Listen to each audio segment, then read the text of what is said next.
That's Genesis 16, starting at verse 1. Now Sarai, Abram's wife, had borne him no children. She had a female servant whose name was Hagar. And Sarai said to Abraham, "Behold now, the Lord has prevented me from bearing children. Go in to my servant. It may be that I shall obtain children by her." And Abram listened to the voice of Sarai. So, after Abram had lived 10 years in the land of Canaan, Sarai, Abram's wife, took Hagar the Egyptian, her servant, and gave her to Abram, her husband, as a wife.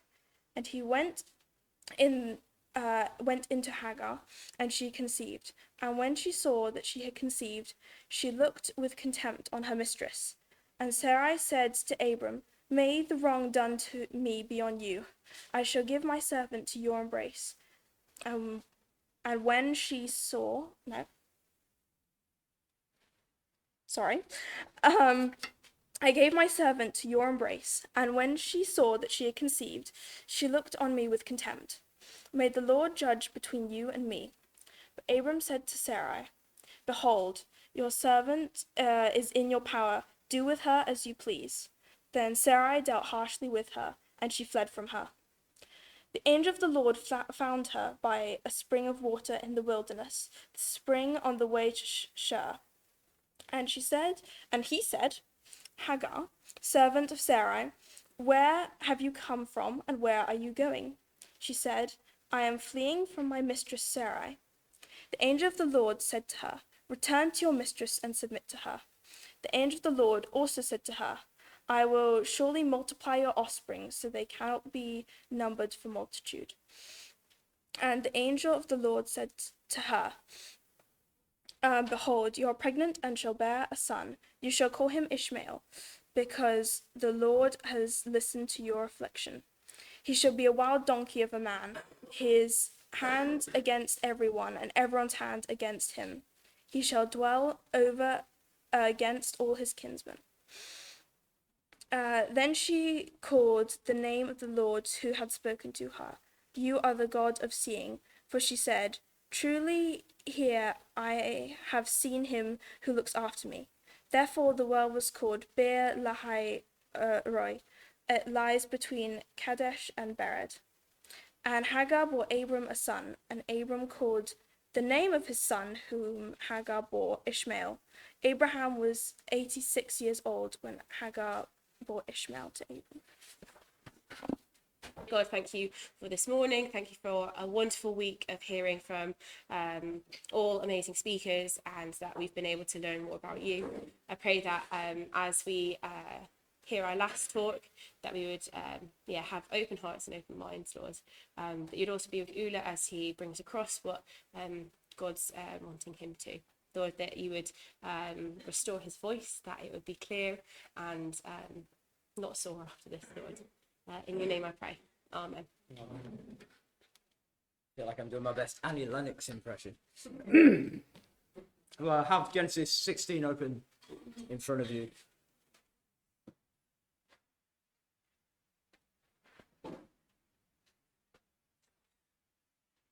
A pregnant runaway slave girl collapses by a spring in the desert. She's fled from her mistress. Her body shudders with tears as she thinks back on the harsh treatment that she's had. A foreigner, far from her home, treated with contempt by her mistress, bullied, mocked, undermined, despised and put down. No friends, no family, unimportant and ignored. Except as she sits there, there's one pair of eyes that has been watching her. Eli Roi, the God who sees, the God of seeing. That's what we're thinking about this morning. The only name of God in the Old Testament which is given to God by a human being. The God who sees. My first point, I've got 2 this morning, not 7. You'll breathe a sigh of relief, but they're much longer. So don't breathe a sigh of relief just yet. The first point is Hagar looks down on Sarai. Hagar looks down on Sarai. Let's get our heads around the situation that provokes this naming of God. Everything that happens here, maybe you're familiar with the story, maybe not. It happens because of Sarai, Abraham's wife, her decision to give her handmaid, sort of her chief servant, to Abraham as a second wife. Now, in their culture, there's a great deal of responsibility on Sarai to provide Abraham an heir. But like we see in the story, she's barren. She can't have children. She's not able to conceive. And so if you were to read chapter 15, you read the promise from God that Abraham is going to have a biological son. And so knowing that promise, because Abraham told her, Sarai pursues a surrogate pregnancy through Hagar. Now here's the situation in the ancient world. Hagar is Sarai's property. And so any children born to her will legally be Sarai's according to the customs of the time. But when Hagar conceives, like we see here, and it seems to happen almost immediately in the story, doesn't it? According to verse 4, she starts to despise Sarai. She looks on her with contempt. She looks down on Sarai. In a more literal translation, if you were to try and get the Hebrew as literally as you can, Sarai becomes slight in her eyes. It's like Sarai becomes a little thing in her eyes. The same word is used in Genesis 12, verse 3, and you could translate it, Hagar began to curse her mistress. Now in Genesis, that is not a good thing. If you bless Abraham and his family, there's blessing. But when you curse them, you bring the curse of God onto yourself. Now maybe Hagar started boasting about her youth and fertility, because Sarai's quite an elderly woman at this point. And Hagar's quick pregnancy makes it doubly obvious that Sarai is barren. It's like a big sign saying she's been the problem all along. And childlessness in this culture was seen as a sign of divine curse. It's like you must have done something wrong if you couldn't have kids. That's what they thought. And so maybe Hagar starts lording it over Sarai. Maybe she starts making snide comments, these kind of cutting, winked remarks behind her back. And however beautiful Sarai might be, and Sarai was a very beautiful woman, it would be easy for Hagar to make much of her youth and her vigor compared to her elderly mistress. There's no real defending Hagar there. I can't really say anything for her. But Sarai's response, in the violence of her grief, she really is cut to the heart. The word in verse 5, which says the wrong I'm suffering, you might have a different translation. It could be the violence. It's like she feels she's being abused. And how does she respond? She seems to take up the motto, 2 wrongs make a right. And she starts to mistreat Hagar.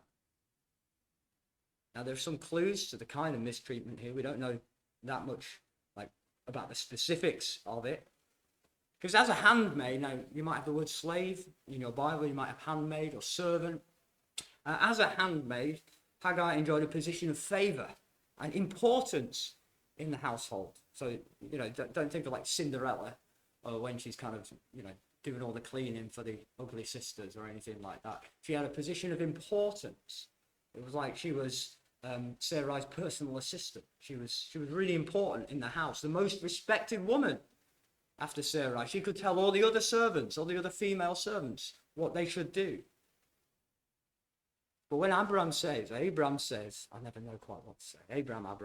It's Avram in Hebrew. There we go. When he says your slave is in your hands, or your servant is in your hands, do with her whatever you think best. That's verse 6. He isn't just sort of surrendering his responsibility, like, oh, don't bring me into it. Like, I don't want to, it's your problem, you deal with it. He's stating Sarai's legal right as Hagar's owner to treat Hagar as she pleases. It's like, well, she's your slave. You can do what you want with her. Now, frankly, I think it's appalling that Abraham doesn't step in here and try and sort this out. They're both his wives, after all. He doesn't seem to respect or value Hagar. And he seems willing to abandon her and his own unborn child. He abandons her, not only just sort of like moves away, but he hands her over to an angry and vengeful Sarai. In a way, Hagar, like I said, she already was a slave in that she was property. We've got to get some of the pictures of like 19th century African slavery out of our head. It was a very different social institution. She was respected. She had position. She had social standing. But when Abraham hands her over to Sarai like this, it's as if he's saying, now you can start to treat her like a slave. You can start to give her all the dirty jobs. You can start to beat her if you want. It'll be fine in that culture. If slaves naughty, you beat them. Did you demean her? Give her task after task. Trying to give her jobs that would make that youthful beauty just fade away. Make her have to stay out in the fields and work till her skin was cracked and her back was achy. All we know, all it tells us, we want to use our imagination sometimes when we read the Bible, but we've got to be careful of not using them too much and saying, oh, so-and-so must have done this or must have done that. All we know is that she was ill-treated, mistreated. Although, that we can read this into the Bible, that same word, mistreated, is used in the book of Exodus. I think we might have read it the other day, to describe the cruelty of the Egyptians against the Israelite slaves. Oppression. Hagar, so far denied a voice by the narrator, is used by Abraham, then misused by Sarai. She's deprived of her freedom and her dignity. She is dehumanized, made to feel small. And what else could she do? She flees. And the location in verse 7, why it gives us this geography, is to suggest that she's going back to Egypt. That's on the way back to Egypt. She's trying to get home. Of course, on the road, she's a pregnant woman. She's on her own in a dangerous world. She's leaving behind her household and her security. On the road, she's extremely vulnerable. There are wild animals. There are lions. All kinds of other things. There are robbers. There are murderers. And without anyone to protect her, just a runaway slave, she's fair game. She probably won't make it back to Egypt. But the thought of staying and enduring that oppression was understandably just more than she could bear. I think far too many of us could at times put ourselves in Sarai's shoes in some way. It might sometimes be as a result of our own mistakes, maybe not. But it's when we suffer mistreatment, ill treatment, harsh treatment at the hands of other people. Could be family members, or the people we thought were our friends. Could be our teachers.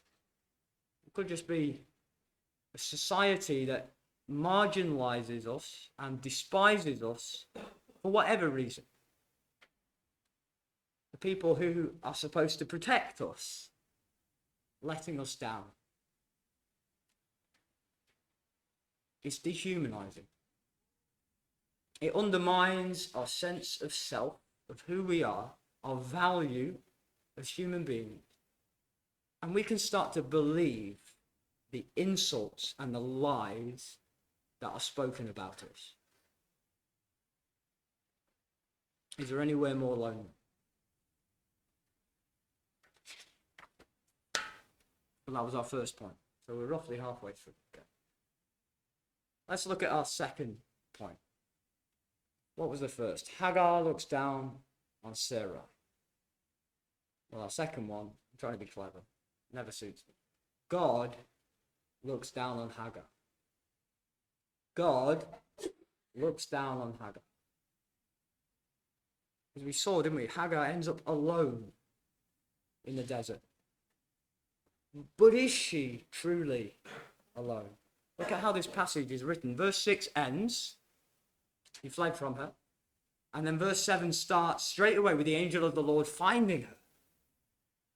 Now, she must have been on the road for days from wherever she was when she fled to where she got by the spring. She must have been traveling for quite a way. But there's no gap here. There's no gap in the narrative. It jumps straight from her running away to being found.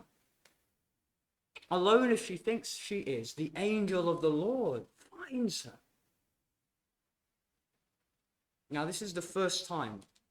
Genesis is a great book for firsts. This is the first time in the Bible that the word angel is mentioned. In fact, it's the first time the angel of the Lord is mentioned.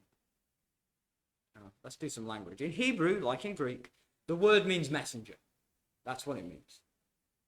But if you were to look up the instances where the angel of the Lord appears in the Old Testament, it's clear that far from being a messenger speaking on behalf of God, like someone or something that he sends, like with a letter or with a word, to speak for him, the angel of the Lord seems to be equated with God. You know, the angel will speak and it says God says, or it will say the angel appeared and God was with them. So it's a direct visual revelation of the person of God. It's what we could call a theophany, when God in some way becomes visible. Like the burning bush. We saw the angel of the Lord, and it's a burning bush. It's something that can be seen. So this messenger, as far as we can tell, appeared to be a man. Hagar's not like falling down terrified at first when she sees this person. She didn't see a fella, as far as we know, in a white robe with wings and a halo. She definitely didn't see one of those chubby little babies with tiny wings that would never support that weight, and a little bow and arrow or anything like that. She saw a man, one like a son of man. And just think about this for a second. God, if you read Genesis, you see that God, just a few chapters, just last chapter, God spoke to Abraham in a vision.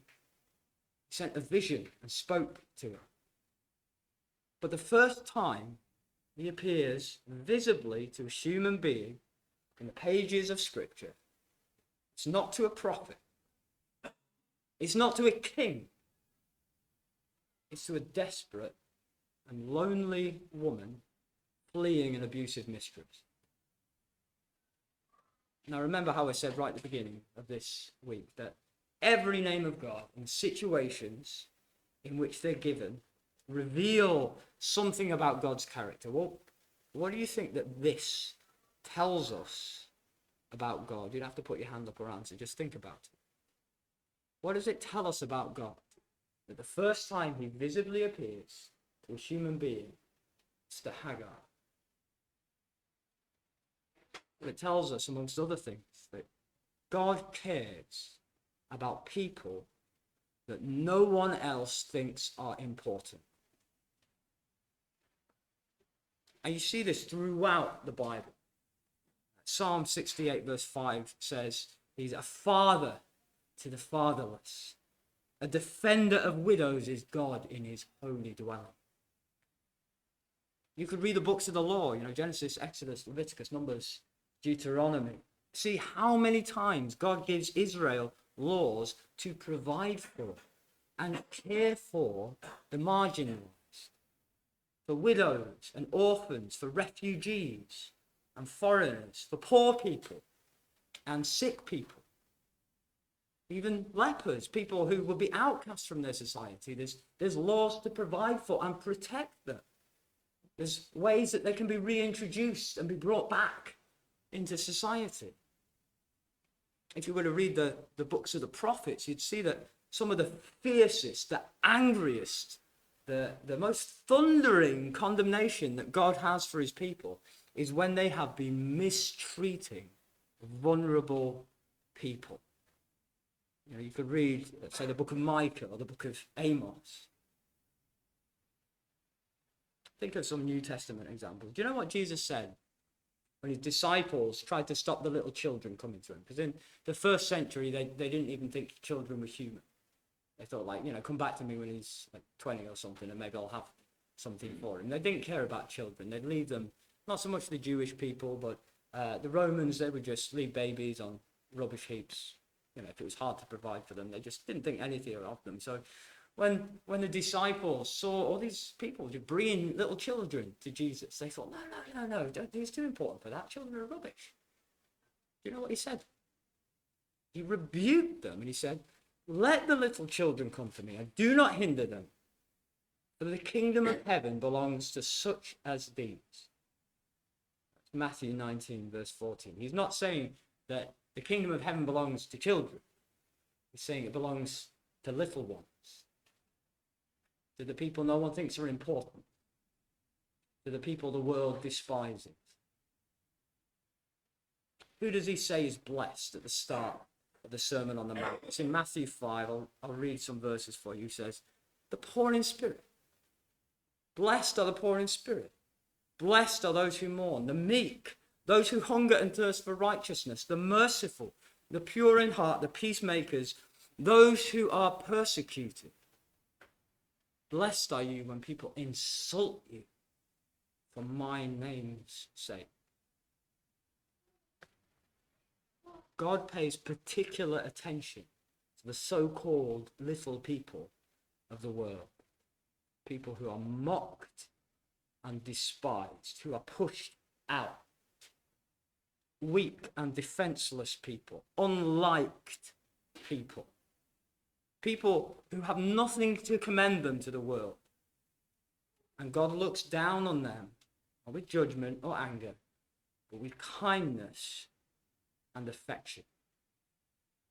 Now, I mentioned in my first point, that was kind of the whole first point, wasn't it, that Hagar, in part, is responsible for her own situation. But the angel of God never mentions that. Never mentions the fact that she cursed Abraham's family. Doesn't say anything about it. He seeks her out. He speaks to her tenderly and respectfully and inquires of her situation. Did it strike any of you how weird it is that the angel of God, the visible manifestation of the God who created the heavens and the earth, and he comes to her and he says, where have you come from? And where are you going? God knows everything, doesn't he? I don't even need to ask you that. You know that. What does God know? God knows everything. Classic Sunday school answer. Why does he ask Hagar, where have you come from? And where are you going? It's not that he doesn't know. I mean, the prophecy he makes shows he knows what's going to happen with her descendants. He asks out of a sign of respect and esteem to this apparently lowly woman. He asks because he's giving her a voice. Did you notice that? The first thing we hear Hagar say is when God asks her a question. It's a way of saying he's interested in and cares about her situation. You know, like if you're having a hard time, hard day. Imagine you've had a bad day on camp, and one of the leaders kind of knows about it. And they come along and they say, how you doing? They're not asking because they need to find out. They're asking because they care about you. And they want to show you that you have a voice. You're important. You get a say. They want to hear you speak. They want you to share with them what's going on. That's what God is doing here. God looked down on Hagar and he cared.